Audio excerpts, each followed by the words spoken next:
प्यारे विद्यार्थियों, मेरे इस YouTube चैनल ते तुहाडा स्वागत है। यह वीडियो लैक्चर 11वीं जमात के विद्यार्थियों लिए तैयार किया गया है। इस वीडियो लैक्चर विच पाठ पहला जो कि 10वीं जमात की दोहराई नाल संबंधित है। इस लैक्चर विच असीं 10वीं जमात के कुछ मुख्य टॉपिक्स जिवें कि सॉफ्टवेयर्स अते उन्हां दीयां किस्मां, HTML, एक्सेल, MS एक्सेस ਅਤੇ प्रोग्राम डेवलपमेंट संबंधी जानकारी साझी करांगे। आओ सब तो पहला देखते हाँ सॉफ्टवेयर ਅਤੇ उन्हां दीयां किस्मां। सॉफ्टवेयर प्रोग्रामां दा समूह हुंदे हन जो यूजर नूं कंप्यूटर उपर किसी काम नूं करवाउण विच मदद करदे हन। यह सॉफ्टवेयर दो किस्मां दे हुंदे हन। पहला है सिस्टम सॉफ्टवेयर ਅਤੇ दूसरा है एप्लीकेशन सॉफ्टवेयर। आओ हुण इन्हां ਵੱਖ-ਵੱਖ किस्मां दे सॉफ्टवेयरां संबंधी जानकारी हासिल करिए। एप्लीकेशन सॉफ्टवेयर एप्लीकेशन प्रोग्रामां दे समूह नूं एप्लीकेशन सॉफ्टवेयर कहा जाता है। यह सॉफ्टवेयर विशेष कार्य करन लई वरते जांदे हन। उदाहरण लई word processing software, spreadsheet software, graphics software आदि। वर्ड प्रोसैसिंग सॉफ्टवेयर वालों करवाए जाने वाले कुछ विशेष कार्य हैं। डॉक्यूमेंट तैयार करना, कोई चिट्ठी पत्र तैयार करना, नोट्स तैयार करना आदि। स्प्रैडशीट सॉफ्टवेयर की वरतों नाल असीं balance sheet, time table, result आदि विशेष कार्य करवा सकते हाँ। ग्राफिक सॉफ्टवेयर की मदद नाल असीं फोटो एडिटिंग आदि का काम करवा सकते हाँ।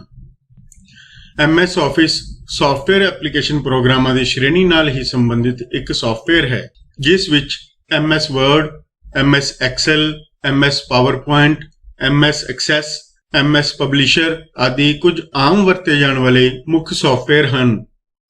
यह सारे सॉफ्टवेयर माइक्रोसॉफ्ट कंपनी वालों तैयार किए गए हैं अते इन्हां सारे सॉफ्टवेयरां दी वरतों दफ्तरी कामां-कारां विच कीती जांदी है।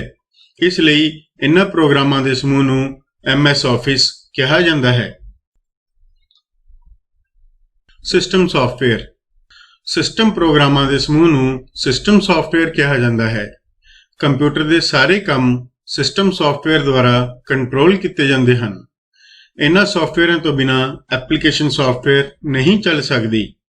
उदाहरण लई ऑपरेटिंग सिस्टम जिवें कि साडे कंप्यूटरां विच विंडोज़ नाम का ऑपरेटिंग सिस्टम हुंदा है जो साडे कंप्यूटर नूं स्टार्ट करन विच जां उस नूं कंट्रोल करन लई वरतिया जांदा है। भाषा ट्रांसलेटर जिवें कि कंपाइलर, इंटरप्रेटर अते असैंबलर आदि जो कि ਵੱਖ-ਵੱਖ भाषावां विच लिखे गए सोर्स कोड नूं मशीन कोड विच तब्दील करन लई वरते जांदे हन। इस तो इलावा यूटिलिटी सॉफ्टवेयर इन्हां विच ओह सॉफ्टवेयर आ जांदे हन जो कंप्यूटर के रख रखाव लई वरते जांदे हन, जिवें डिस्क नूं फॉर्मेट करना, डाटा का बैकअप लेना, डाटा नूं रीस्टोर करना आदि।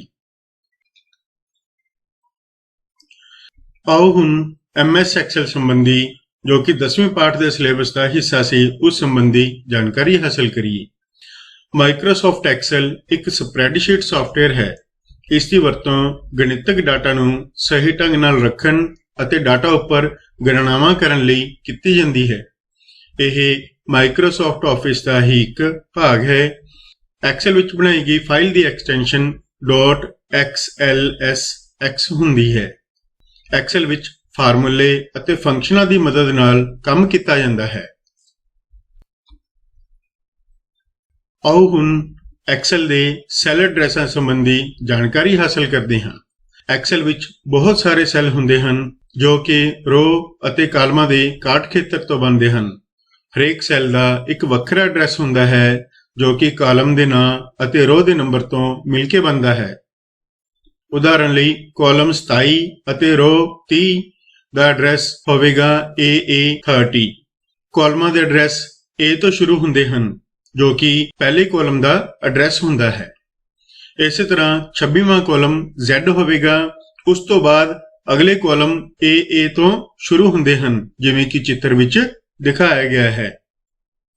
जेकर Z 26वां कॉलम है तो AA 27वां कॉलम होवेगा। इसलिए 27वें कॉलम नूं असीं AA एड्रैस नाल ਦਰਸਾ ਸਕਦੇ ਹਾਂ।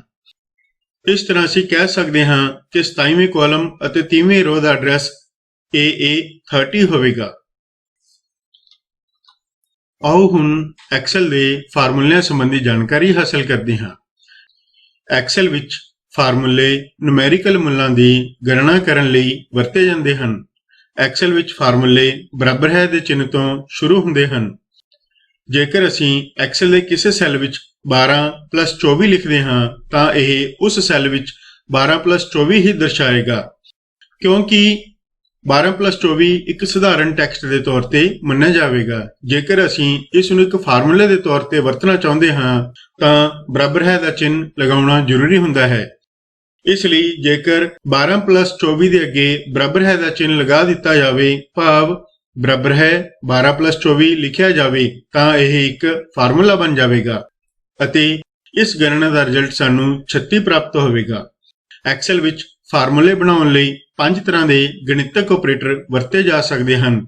ਇਹ ਆਪਰੇਟਰ ਹਨ ਜੋੜ, ਘਟਾਓ, ਗੁਣਾ, ਭਾਗ ਅਤੇ ਐਕਸਪੋਨੈਂਟ। ਆਓ ਹੁਣ ਐਕਸਲ ਦੇ ਫੰਕਸ਼ਨਸ ਬਾਰੇ ਚਰਚਾ ਕਰੀਏ। ਫੰਕਸ਼ਨ ਪਹਿਲਾਂ ਤੋਂ ਹੀ ਪਰਿਭਾਸ਼ਿਤ ਫਾਰਮੂਲੇ ਹੁੰਦੇ ਹਨ ਜਿਨ੍ਹਾਂ ਦੀ ਵਰਤੋਂ ਐਕਸਲ ਵਿੱਚ ਵੱਖ-ਵੱਖ ਤਰ੍ਹਾਂ ਦੇ ਕੰਮਾਂ ਜਾਂ ਗਣਨਾਵਾਂ ਕਰਨ ਲਈ ਕੀਤੀ ਜਾਂਦੀ ਹੈ। ਐਕਸਲ ਵਿੱਚ ਫੰਕਸ਼ਨ ਬਰਾਬਰ ਹੈ ਦੇ ਚਿੰਨ੍ਹ ਤੋਂ ਸ਼ੁਰੂ ਹੁੰਦੇ ਹਨ। ਐਕਸਲ ਵਿੱਚ ਵਰਤੇ ਜਾਣ ਵਾਲੇ ਕੁਝ ਮੁੱਖ ਫੰਕਸ਼ਨ ਇਸ ਪ੍ਰਕਾਰ ਹਨ। ਸਮ ਫੰਕਸ਼ਨ, ਇਸ ਫੰਕਸ਼ਨ ਦੀ ਵਰਤੋਂ ਵੱਖ-ਵੱਖ ਸੈੱਲਾਂ ਵਿੱਚ ਲਿਖੇ ਗਏ ਮੁੱਲਾਂ ਦਾ ਜੋੜ ਕਰਨ ਲਈ ਕੀਤੀ ਜਾਂਦੀ ਹੈ। ਇਫ ਫੰਕਸ਼ਨ, ਇਹ ਇੱਕ ਕੰਡੀਸ਼ਨਲ ਫੰਕਸ਼ਨ ਹੈ ਜਿਸ ਦੀ ਵਰਤੋਂ ਫੈਸਲਾ ਲੈਣ ਵਾਲੇ ਕੰਮਾਂ ਵਿੱਚ ਕੀਤੀ ਜਾਂਦੀ ਹੈ। ਉਦਾਹਰਨ ਲਈ, ਜੇਕਰ ਅਸੀਂ ਕਿਸੇ ਵਿਦਿਆਰਥੀ ਦੇ ਪ੍ਰਤੀਸ਼ਤ ਅੰਕਾਂ ਤੋਂ ਉਸ ਦਾ ਰਿਜ਼ਲਟ ਪਾਸ ਜਾਂ ਫੇਲ ਵਿੱਚ ਦਰਸਾਉਣਾ ਚਾਹੁੰਦੇ ਹਾਂ ਤਾਂ ਅਸੀਂ ਇਫ ਫਾਰਮੂਲੇ ਦੀ ਵਰਤੋਂ ਕਰਦੇ ਹੋਏ ਇਹ ਕੰਮ ਕਰਵਾ ਸਕਦੇ ਹਾਂ। ਕਾਊਂਟ ਇਫ ਫੰਕਸ਼ਨ, ਇਹ ਇੱਕ ਕੰਡੀਸ਼ਨਲ ਕਾਊਂਟਿੰਗ ਲਈ ਵਰਤਿਆ ਜਾਣ ਵਾਲਾ ਫੰਕਸ਼ਨ ਹੈ। ਇਹ ਦਿੱਤੀ ਗਈ ਕੰਡੀਸ਼ਨ ਦੇ ਅਨੁਸਾਰ ਮੁੱਲਾਂ ਨੂੰ ਕਾਊਂਟ ਕਰਦਾ ਹੈ। ਉਦਾਹਰਨ ਲਈ, ਜੇਕਰ ਸਾਡੇ ਕੋਲ ਐਕਸਲ ਸ਼ੀਟ ਵਿੱਚ ਰਿਜ਼ਲਟ ਨਾਮ ਦੇ ਕਾਲਮ ਵਿੱਚ ਵਿਦਿਆਰਥੀਆਂ ਦਾ ਰਿਜ਼ਲਟ ਪਾਸ ਅਤੇ ਫੇਲ ਨਾਲ ਦਰਸਾਇਆ ਗਿਆ ਹੈ ਤਾਂ ਅਸੀਂ ਇਸ ਫਾਰਮੂਲੇ ਦੀ ਵਰਤੋਂ ਕਰਦੇ ਹੋਏ ਪਾਸ ਜਾਂ ਫੇਲ ਵਿਦਿਆਰਥੀਆਂ ਦੀ ਗਿਣਤੀ ਆਸਾਨੀ ਨਾਲ ਪ੍ਰਾਪਤ ਕਰ ਸਕਦੇ ਹਾਂ। ਇਹਨਾਂ ਤੋਂ ਇਲਾਵਾ ਹੋਰ ਵੀ ਬਹੁਤ ਸਾਰੇ ਫੰਕਸ਼ਨਸ ਪਹਿਲਾਂ ਤੋਂ ਹੀ ਐਕਸਲ ਵਿੱਚ ਪਰਿਭਾਸ਼ਿਤ ਹਨ ਜਿਨ੍ਹਾਂ ਨੂੰ ਵੱਖ-ਵੱਖ ਕੰਮਾਂ ਲਈ ਵਰਤਿਆ ਜਾ ਸਕਦਾ ਹੈ। ਆਓ ਹੁਣ ਐਕਸੈਸ ਨਾਲ ਸੰਬੰਧਿਤ ਕੁਝ ਮਹੱਤਵਪੂਰਨ ਟੌਪਿਕਸ ਦੀ ਦੁਹਰਾਈ ਕਰਦੇ ਹਾਂ। MS ਐਕਸੈਸ ਇੱਕ ਰਿਲੇਸ਼ਨਲ ਡਾਟਾਬੇਸ ਮੈਨੇਜਮੈਂਟ ਸਿਸਟਮ ਹੈ। ਇਹ ਵੀ ਮਾਈਕਰੋਸਾਫਟ ਆਫਿਸ ਦਾ ਇੱਕ ਮੁੱਖ ਭਾਗ ਹੈ। ਐਕਸੈਸ ਵਿੱਚ ਵਰਤੇ ਜਾਣ ਵਾਲੇ ਮੁੱਖ ਆਬਜੈਕਟਸ ਇਸ ਤਰ੍ਹਾਂ ਹਨ। ਸਭ ਤੋਂ ਪਹਿਲਾ ਆਬਜੈਕਟ ਟੇਬਲ ਹੈ। ਇਹਨਾਂ ਆਬਜੈਕਟਾਂ ਦੀ ਵਰਤੋਂ ਡਾਟਾਬੇਸ ਵਿੱਚ ਡਾਟਾ ਸਟੋਰ ਕਰਵਾਉਣ ਲਈ ਕੀਤੀ ਜਾਂਦੀ ਹੈ। ਇਸ ਵਿੱਚ ਵੱਖ-ਵੱਖ ਰੋਜ਼ ਅਤੇ ਕਾਲਮਾਂ ਵਿੱਚ ਡਾਟਾ ਨੂੰ ਮੇਨਟੇਨ ਕੀਤਾ ਜਾਂਦਾ ਹੈ। ਅਗਲਾ ਆਬਜੈਕਟ ਹੈ ਕਿਊਰੀ। ਇਸ ਦੀ ਵਰਤੋਂ ਡਾਟਾਬੇਸ ਵਿੱਚੋਂ ਕਿਸੇ ਨਿਸ਼ਚਿਤ ਸੂਚਨਾ ਨੂੰ ਪ੍ਰਾਪਤ ਕਰਨ ਲਈ ਕੀਤੀ ਜਾਂਦੀ ਹੈ।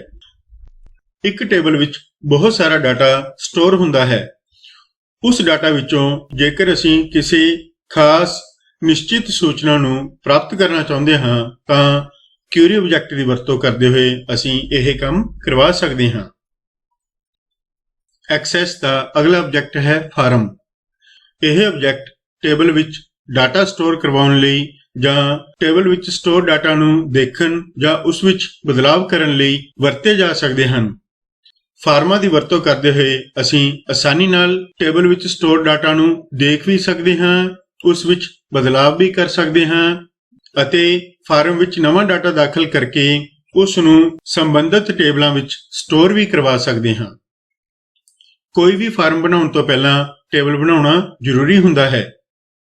ਫਾਰਮ ਨੂੰ ਬਣਾਉਣ ਦੇ ਕਈ ਤਰੀਕੇ ਹੁੰਦੇ ਹਨ, ਪਰੰਤੂ ਫਾਰਮ ਨੂੰ ਬਣਾਉਣ ਦਾ ਇੱਕ ਆਸਾਨ ਤਰੀਕਾ ਵਿਜ਼ਾਰਡ ਡਿਜ਼ਾਈਨ ਹੁੰਦਾ ਹੈ।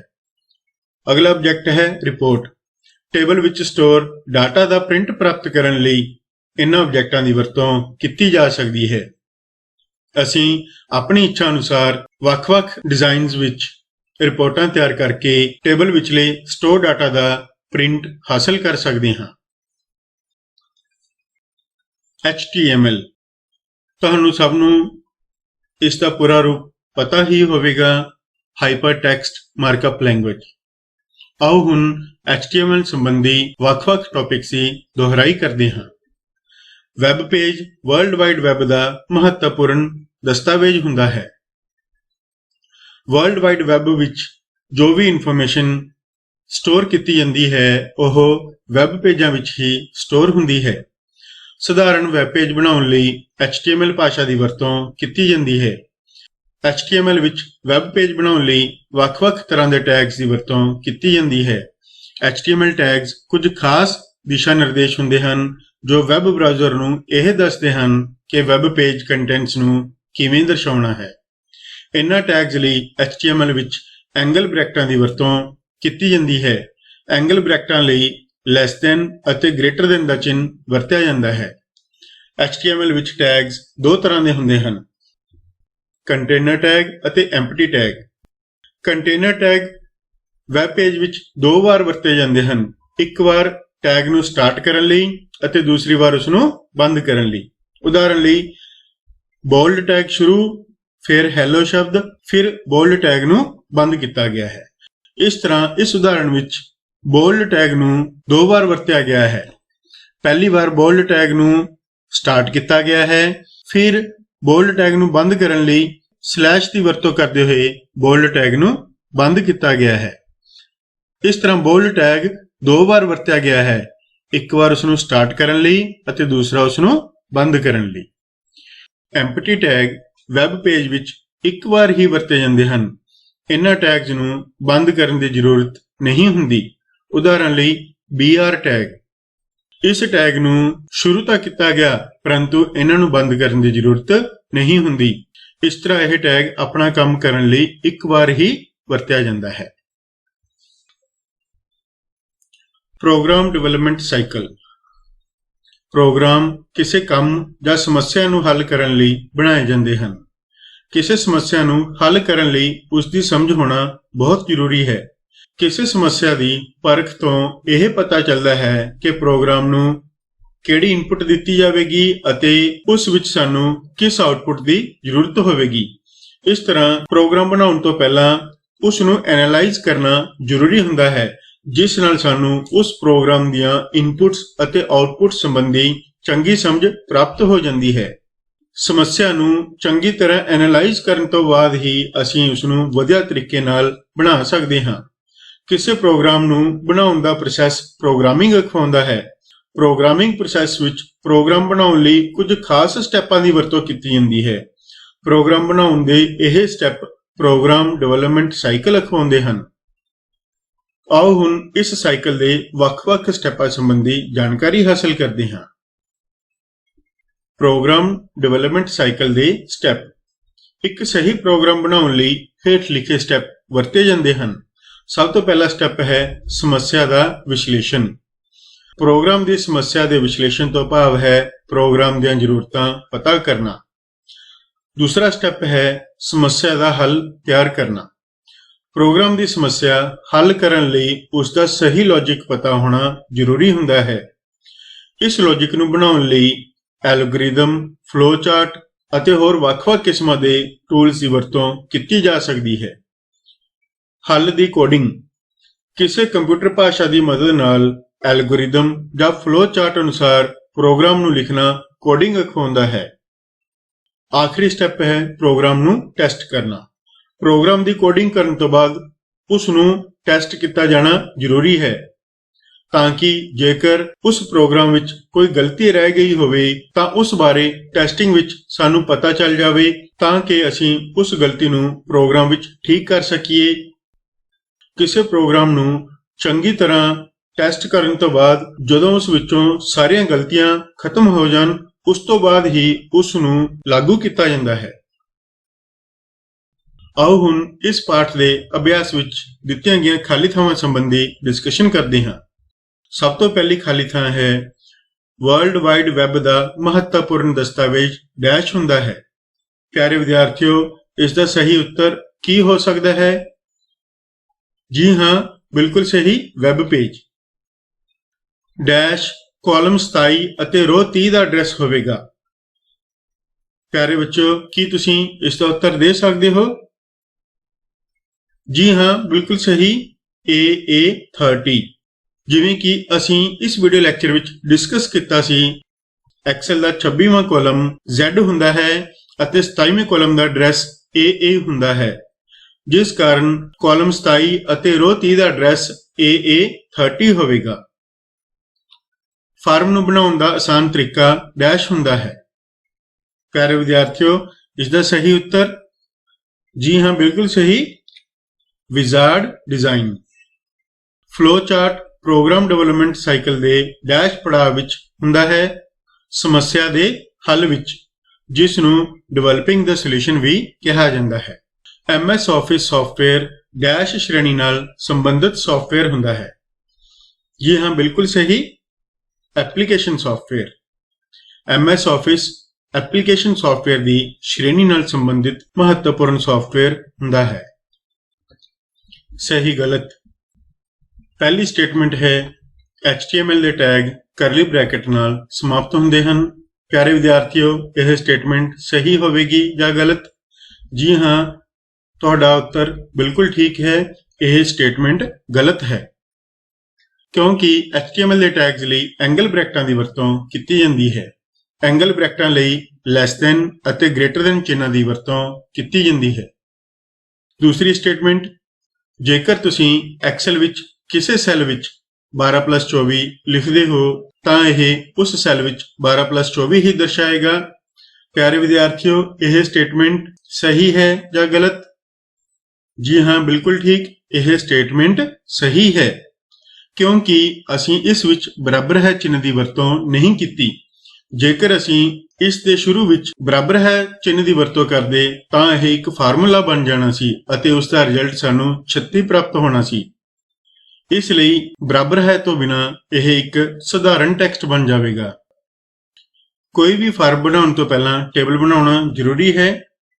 जिवें कि असीं इस वीडियो लैक्चर विच MS एक्सैस के टॉपिक विच डिस्कस कीता सी, फार्म की वरतों नाल असीं आसानी नाल टेबल विचला डाटा देख भी सकते हैं, उस विच बदलाव भी कर सकते हैं अते टेबल विच नवां डाटा फार्म की वरतों करते हुए दाखिल भी कर सकते हैं।